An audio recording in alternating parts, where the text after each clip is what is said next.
Remember, guns don't kill people. Ex-Marines stuck in a small town surrounded by murderous monsters kill people. Hey everyone, Brent the Middleman, here with another video about the horrifyingly fun Epix series from. Spoiler alert for everything up through episode 8, as I will be recapping and breaking down the episode and giving my theories about what is going on.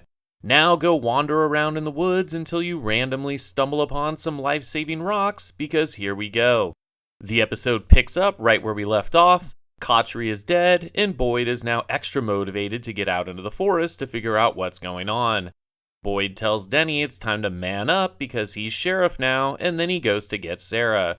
We finally get a flashback to when Boyd and his family came to town, and we learn that Boyd has terrible taste in music. We also find out that Boyd's family got him the boat he has always wanted, so I wonder if at the end of the season or series he may just sail away. Right as we have this epiphany, the family comes across the tree in the woods. Oh, and we also learn that Boyd and his wife Abby are ex-military, and that he was known for being organized in tough situations, and she was known as a total hard-ass. Boyd takes Sarah into the woods and tells her that the monsters used to scream all night, but since they found the talismans, they just whisper. The talismans always existed, so I wonder why the townspeople using them made a difference to the monsters. Back in town, Julie tells her family about what happened at Colony House and how Victor pushed her into a faraway tree. Ethan thinks Victor went in after her and may have gone somewhere else, but we don't learn where this might be. Julie then has a completely understandable meltdown. Jade then bursts in looking for Victor so he can ask him about the Polaroid with young Victor walking through the town with his lunchbox. Jim tells Jade that the antenna worked but all he got was static, so they need to go to the high ground to try to get a signal out. We then flash back to Boyd and family getting into town just before dusk. Father Khatri stops their car and tries to warn them about the monsters. We see that Boyd's wife has a gun and is ready to use it, but they decide to follow Khatri after they hear the monsters scream, and like my ex-wife telling me dinner's ready, Khatri tells them that that's the sound of death. They go to a cellar with him where we see that Donna from Colony House was already in town as well. This might be the only appropriate time to follow a priest into a cellar. They can hear a woman being ripped apart up above them, and it gave me flashbacks to my noisy neighbors in my college dorm. Back to the present, the Colony House group is getting medical attention from the hot bisexual EMT, and she gives Denny a little kiss for trying to help, turning his handgun into a rifle. Jim goes up to Colony House to ask Donna if they can put the antenna tower on the roof of the house, and she doesn't give any pushback because Colony House, like 14 of its members, is dead. In the forest, Boyd takes Sarah to the cabin in the woods. He asks her to stay there and lets her know he'll be back before dark. She assures him that she just wants to help, as she tries to prove she isn't a monster. Back to the flashback, we find out that Boyd and his family were hidden by Khatri in a cellar under the lawn of one of the houses. It made me wonder when these hideouts were built and how long they've been there. They see all the other townspeople coming above ground and see the remains of all those who didn't make it. Boyd's army instincts kick in and he starts to organize the survivors. It's almost like Boyd and Iron Abbey were meant to come here to try to help save everyone, or at least give the monsters more of a challenge, or in Abby's case, steal some of their thunder. Back to the present, Ethan is going through Victor's crayon drawings and he lingers on one with a man holding a goat on a leash. We don't find out till later that this is Boyd who found a goat in the woods. Was Victor there watching this whole time, or does he have visions? Down in the basement, we see Julie sitting on the edge of her mom's giant hole, and this is where we learn how Thomas died.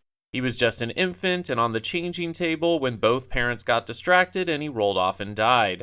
This is definitely a parent's worst nightmare and makes their trauma completely understandable. Boyd gets back to town and sees that the townspeople aren't too thrilled to have the Colony House hippies staying with them. Boyd gets everyone to calm down and go home, but it gives him a change of heart about his plan. That is until Denny steps up and lectures him in front of Donna, making Boyd realize that he has to go for any of them to have a chance. In the next flashback, we see that Iron Abbey isn't handling being in a town surrounded by man-eating monsters too well, and she even tells Ellis that it reminded her of a dream she had as a child. Ellis goes to find Boyd, and he sees that Boyd found a goat in the woods. Boyd and the goat match up exactly with Victor's crayon drawings.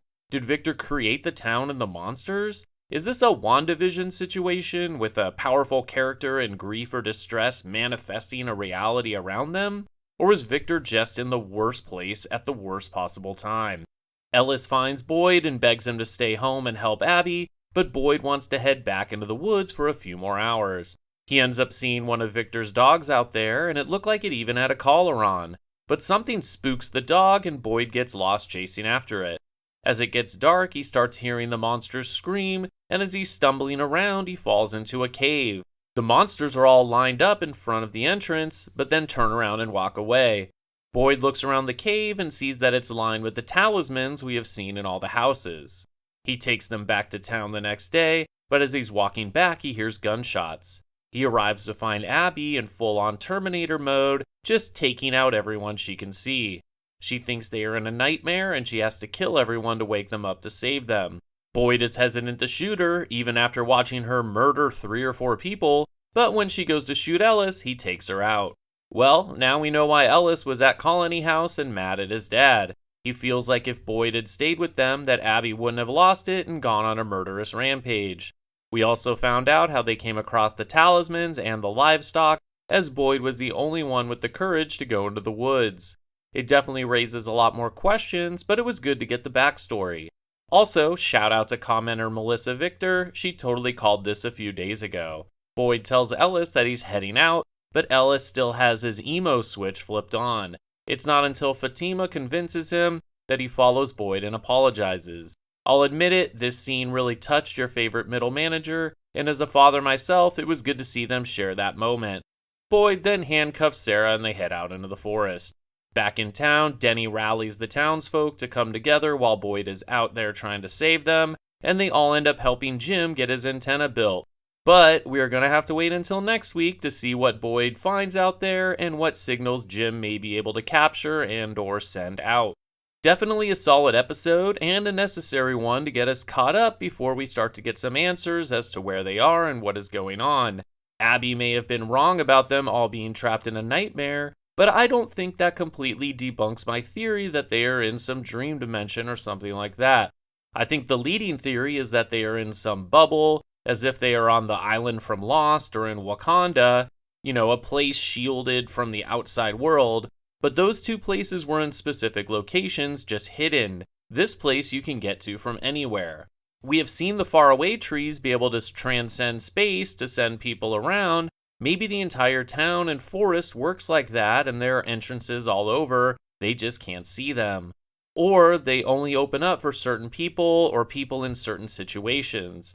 Is somebody or something attracting certain people with certain skills into the area to try to stop the monsters? Or is it all a part of something bigger? Time definitely works differently here, as the dogs are all still alive, even though Victor is at least 30 or 40 years older. Maybe being out in the woods slows down aging, that's why the livestock are still around from before the town was cursed. Yes, cursed. Think about it. Time works differently. There's nightmarish monsters that haunt the town at night, and there are magic talismans and unexplained stone circles. I think that young Victor either caused the curse or knows who did, and he is definitely the key to finding out what is going on and how to break it. But as always, I want to hear your theories in the comments. It's definitely my favorite part of having a channel, and I'll be back soon with more videos on From and Severance and other shows. And if you enjoyed this one, please consider leaving a like. I want to thank everyone for helping push the channel over 5,000 subscribers. It really has helped with the midlife crisis. Once again, I'm Brent the Middleman. I'll see you next time.